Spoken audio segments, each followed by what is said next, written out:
तेजगिरी गोसाई और आज हम बात करेंगे हमारे देश भारत का ज्योग्राफिकली जन्म कैसे हुआ। आज से करीब 20 करोड़ साल पहले हमारी धरती पर आज के दिखने वाले डिवाइडेड कॉन्टिनेंट्स नहीं थे।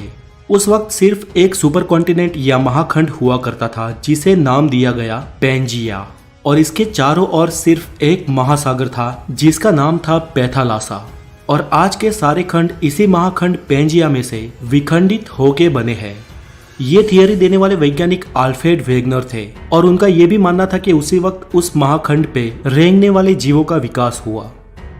दोस्तों, पृथ्वी के गर्भ में लगातार प्लेट्स खिसकती रहती है जिसके चलते धरती पर निरंतर बदलाव होते रहते हैं, लेकिन ये बदलाव लाखों या करोड़ों सालों बाद दिखाई देते हैं और इन्हीं बदलावों के चलते आज के ये दिखने वाले कॉन्टिनेंट्स का जन्म हुआ और उनके साथ ही हमारे देश भारत का भी।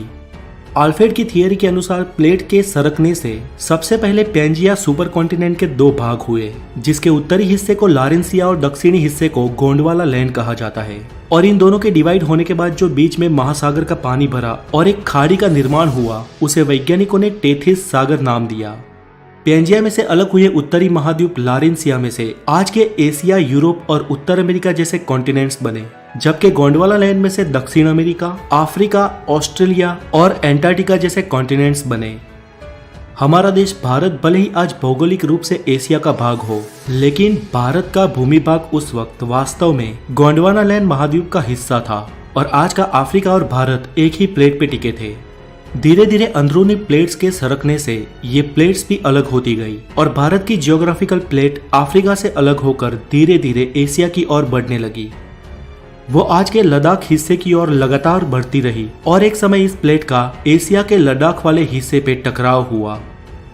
दोस्तों, भूगर्भ में जब दो प्लेट्स का टकराव होता है तो भारी प्लेट नीचे की ओर सरक जाती है और हल्की प्लेट ऊपर उठ जाती है। उस वक्त भी ऐसा ही हुआ और आज के हिमालय का निर्माण हुआ। ऐसा कोई कम समय में नहीं हुआ, ऐसा होने में करोड़ों साल लग गए और आज की इस भौगोलिक भूमि का निर्माण हुआ। दोस्तों, आज भारत सिर्फ एक ही टेक्टोनिक प्लेट पे टिका है और लगातार ये भारत की भारी प्लेट हिमालय की ओर दब रही है और हिमालय दिन ब दिन ऊपर उठ रहा है। इसके साथ ही हिमालय के सारे पर्वतों की और माउंट एवरेस्ट की हाइट भी साल दर साल बढ़ रही है।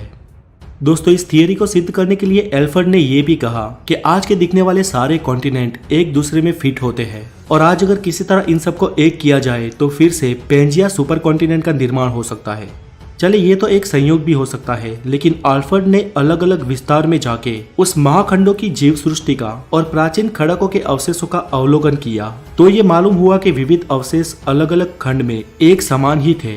इसके साथ ही अल्फ्रेड ने अपनी इस थियरी को सिद्ध करने के लिए कई सारे उदाहरण दिए। फ्रेंड्स, इस प्लेट्स के टकराव से भूकंप और ज्वालामुखी का खतरा रहता है। वैसे भारत में तो कोई खास सक्रिय ज्वालामुखी नहीं है, लेकिन हमारी इस एक प्लेट के सरकने से कभी कभी भूकंप के झटके महसूस होते हैं। हमारी अगली वीडियो में हम जानेंगे कि भूकंप और ज्वालामुखी का रीजन क्या है और